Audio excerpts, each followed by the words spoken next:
Well, hello and welcome once again in association with Lokmedia and IFN Media. We present you a show that's going to give you some extra ideas about how you can place values in the working place and in what the trade unions can achieve for you.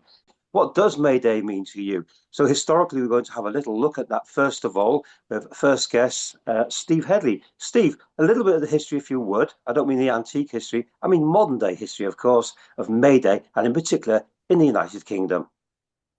Okay, so May Day was originally it goes back dates back to the International Workers' Congress held in Paris in 1889, I think it was, and it was basically Labour parties, Socialist parties, and Marxist parties getting together to say that they would celebrate the demands for workers, and it quickly became developed into one of the biggest demands was for an 8-hour day, an 8-hour working day. And if you're living in London or anywhere in England or Britain today, you will see that that aim still really has not been achieved. You have people out there working 12-hour shifts and then traveling on top of that. So really are getting maybe 8 hours rest in a day rather than 8 hours work. So the Haymarket Affair in the United States in 1866 was one of the big events where there was a massacre in Haymarket Square after an anarchist supposedly threw a bomb, but the police fired on the crowd and there was a massacre. And then in 1904, a call for all the social democratic parties and trade unions to organize events all over the world in support of workers' rights and the celebration of what workers' victories are.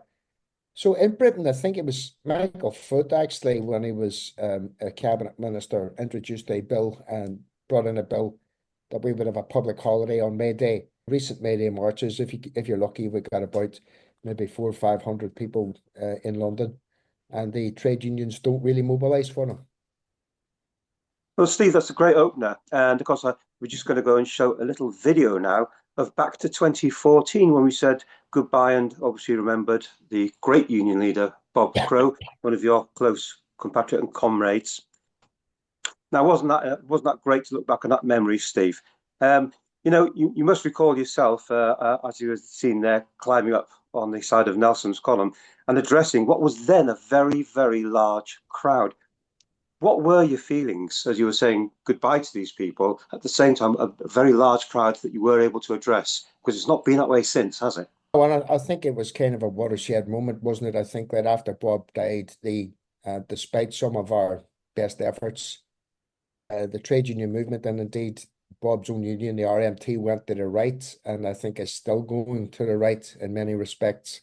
I think the Labour Party is still on is it really is just the left face of neoliberalism as it exists at the minute. And I think when I addressed that meeting, I did so uh, both with sadness and with hope. I thought that perhaps we'd have a movement in this country, and I think we still will. I think that movement may not be directly through the trade unions. It may be through it may be sparked by other things like a genocide in Gaza.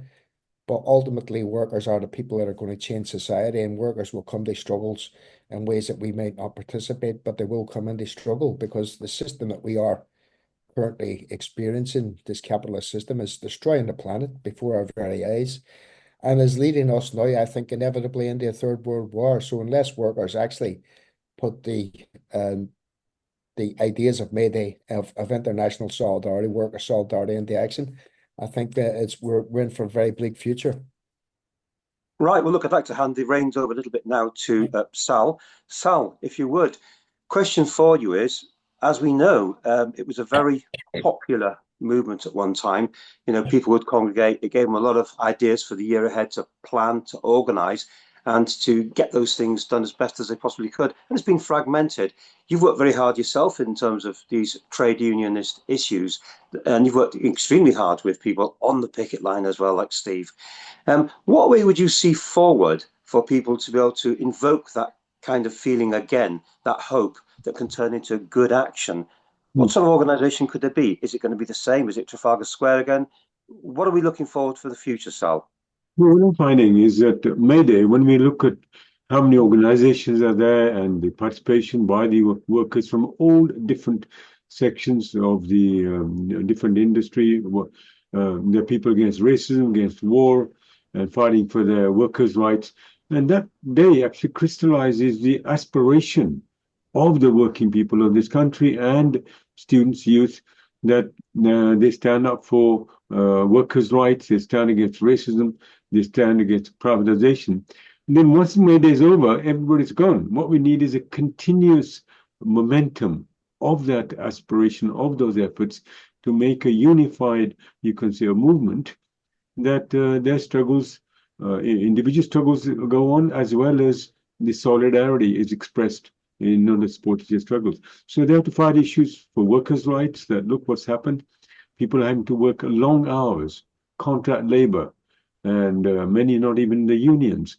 So as Steve very correctly pointed out, the exploitation is very intense even now, even so much, such a long period after May Day was established. So I think that spirit has to carry on continuously to build a mass movement against privatization, because whether it's the Labour Party or the Conservative Party, they all follow the agenda of the monopoly capitalists. And as Steve mentioned, they try to dupe us through social democracy and through even certain sections of the trade union leadership who go hand in hand with the Labour Party. For example, you take stance taken by one of the trade union leaders demanding more investment in military. For example, why would they be demanding in increasing the military industry when they look at what's happening in Palestine, what's happening in the Ukraine war, and all that weapons are being used for destruction in other countries. Now, if there is to be industrialization in this country, it should benefit the working class. What is happening is export of capital, that money is invested in other countries to be able to extract more profits, exploit their raw materials and resources. And the working people are going through extreme hardship, paying the price. Now we are facing a very severe economic crisis, and that has been shifted onto the shoulders of working people. So that we are getting a high cost of living, rising cost of living, and having to work harder. Even the IT sector, I feel it's a pity when we look at the youth who work in the IT sector. They feel they're being high paid and all that, but they're working very, very long hours. Being squeezed out of the workers, doesn't matter if they're skilled workers, unskilled workers, than even ever before. And we are going to face a severe economic crisis, and the capitalists are preparing for that by intensifying the attacks on working class, taking away their rights, and even buying sections of the trade union leadership to go hand in hand with their interests.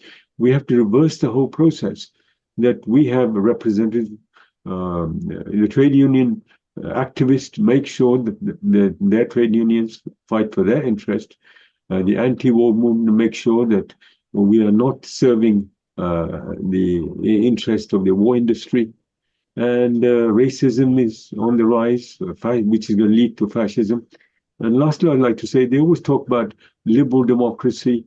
Uh, what kind of liberal democracy? We know that when the capitalist system faces economic crisis and people are rising for their rights, it goes towards fascism. And that's the direction which it's heading. More and more right-wing governments coming, more and more fascism being introduced in various countries, and Britain as well. And we have to fight the rise of racism, fight the right of fascism, fight for workers' rights, fight against privatization, and build a whole united front, you could say, of the activists fighting for their rights. We do know that of recent times that any particularly left-wing individuals, particularly in the media, particularly in trade union movements, who are speaking out against issues are being targeted by far-right groups and even by far-right foreign countries. So clearly, if those targeting devices are in fact such matters as media, recording your media and the likes, perhaps these are very good tools to be getting on with ourselves. After all, one interesting legacy that the previous Conservative government has left the UK is with fantastic opportunities and rates for filmmakers in the British film industry. So perhaps they may have inadvertently lent an opportunity to help people out with the funding side of that. So maybe we can look at things like the media, which is obviously the angle that we're all coming from. Use the media as wisely as you can, use it as a skillful tool. So bearing that in mind, I know Lokmedia's been going out there doing their bit, headed by yourself, and that's great work. I know that Steve himself has been working very hard to have that presence and to make sure that even with far right television, he'll still take up an invitation and argue the cause. So what I'm saying here is perhaps our viewers should be encouraged not to so much as decide which type of media they go into, but how they present themselves when when it's their chance to get on media to say something. I mean, it depends about what you mean by far right. I mean, if it was like a fascist channel, no, I wouldn't go on there. Of course not. I think that things like GB News and Talk TV, which are, I think, on the right of the political spectrum, I think if they give you an opportunity to go on there, you do need to take it. They present the left-wing view because we haven't got any left-wing channels. There are no left-wing channels. I mean, I think the center of gravity has moved so much in our lifetimes that people who would have been considered on the right of the Labour Party are now somehow extreme leftists, you know. If you oppose a massacre of children, you're an extreme leftist and a radical. I think that the whole window has shifted massively to the right. And we do need to take up opportunities in the media wherever they exist. Ideally, we would have a channel that would be a popular channel, but would be a left-wing channel. What we have to avoid, and I'm going to say this now, that some of the people on the left have adopted populism as a method. You've got to maintain principles, right? You can adapt your tactics, but you do not latch on to the ideas of the enemy just to get a couple of votes. And I think that's what we have to avoid doing. If we go on these programs, we do so in a principled way. We don't go on there to agree with them, we go on there to dispute with them. And we have to do it in a way that we don't compromise our principles. At my time at TPV, for example, there was a lot of preparation work that went in, but we were prepared to take people on the merit when they came on as guests. And that was quite a difference with that channel than the mainstream opposing channels. And they didn't like that at all. In fact, what they tried to do was enforce quite strict licensing conditions. So a word to the wise for anyone looking in, we would encourage you, get out there, do it, form it, have a go. But bear in mind, if you walk into this terrible foray of licensing conditions, there's a problem. I don't think you need to be licensed to what you say. We need to be very sensible, and we need to bear very carefully in mind what ramifications can happen if one gets carried away. It's very important to listen also to the other party, to hear what they say, and to get that equal point across on merit for judgment by the viewers. Sal, what do you make of that take on approaching media? Well, as you correctly pointed out, and Steve mentioned that the mainstream media is going to serve the interest of their masters, which are the big capitalists. So we can't put our hopes on them. But the good efforts made by such as yourself and others, and we are very small. We don't have the resources.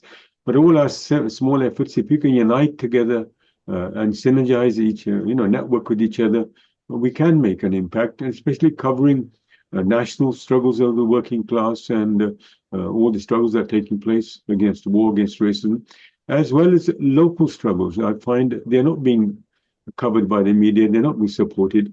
So peoples are being marginalized, and the media play a big role in trying to break that marginalization of our struggles at a national and local level. And therefore, we need to connect with the struggles and give them maximum coverage in order to make the struggles more successful. When we talk about the original local media, we're talking about the local journals, the gazettes, and so on. Now, they are very, very thin in terms of information on the ground, in terms of news, and they are often supported by local councils, borough councils with large adverts, which cost a lot of money. And that's a lot to do with how these publications are supported. But also these publications are generally controlled by large central organisations, and often you'll have someone in Devon writing something local in London, and they don't really have that information. So what I did notice was we set up in Islington Free News as a YouTube channel so that people could contribute and get their items out there. And we put a flagship video out every single week to encourage people. And we certainly got very good traction on that. What we also found was that the local paper decided to do something as similar as they possibly could. So it goes to show that when you make the effort, we are waking people up and making them realize that there are options. So I would also say it's hard to perhaps say you suddenly start something in media. It's not that easy, but it's very easy to consider your locality. You might just say your local neighborhood where you know your local businesses and schools and so forth. And you could possibly set up a simple little channel and declaring what it's about in news interests. And in those news interests, there's no reason why not. You cannot address issues for workers, the degradation of trade union rights, because that's very local and you'll be local. And that way, I think if we can come together in a satellite formation, then that can be a quite tour de force. And then we could certainly have a better angle, what we can deliver a program, a regular program, where we can perhaps take different types of stories that will bring together a purposeful feed to encourage people and to empower them, people's lives within the trade union, to keep them strong and to make sure that people's rights are protected and furthered. I think that the way we saw as Marxists internationalism developing is perhaps not the way it is developing. And I think that if you look at one international movement at the minute, it's the Gaza movement, the movement to stop the genocide in Gaza, Yeah. and more generally to support the Palestinians. And I think that the trade unions have played a pitiful role in that movement. I think they've been absolutely terrible. Besides speeches, they've done nothing, and there's been no industrial action in Britain to support those to try to stop that genocide. So I think it's things are developing perhaps in ways, and international solidarity is forming in ways that we didn't see and didn't predict. But I think we've got to be on board with it, and we've got to be absolutely ruthless, I think, in criticizing the leaderships of trade unions and saying, look, this is not what trade unionism should be about. If we're talking about seriously international workers, we're allowing workers and trade unions to be slaughtered in Gaza, not to mention the West Bank and other occupied territories on a daily basis. So if we can't even organize that solidarity, we have to hang our heads in shame as a trade union movement. But nevertheless, those leaders, I think, will have to ultimately pay the price for that. I think this movement is probably the biggest in my lifetime. And I think we've got to develop it, and we've got to participate in it and develop it and bring our ideas about militant worker struggle into that movement, and say that ultimately workers will be the ones that change society. If we're going to live in a capitalist system, massacres and wars are always going to be part of that system. You know, and I think that's when people come to that realization, and we all share this planet, we all suffer from the effects of wars, of climate change, of all these international issues, and the only way we can combat that is to actually change the system that we live under to a system that provides for everyone in the world, rather than a tiny minority that is siphoning off more and more of the resources and using them for their own ends.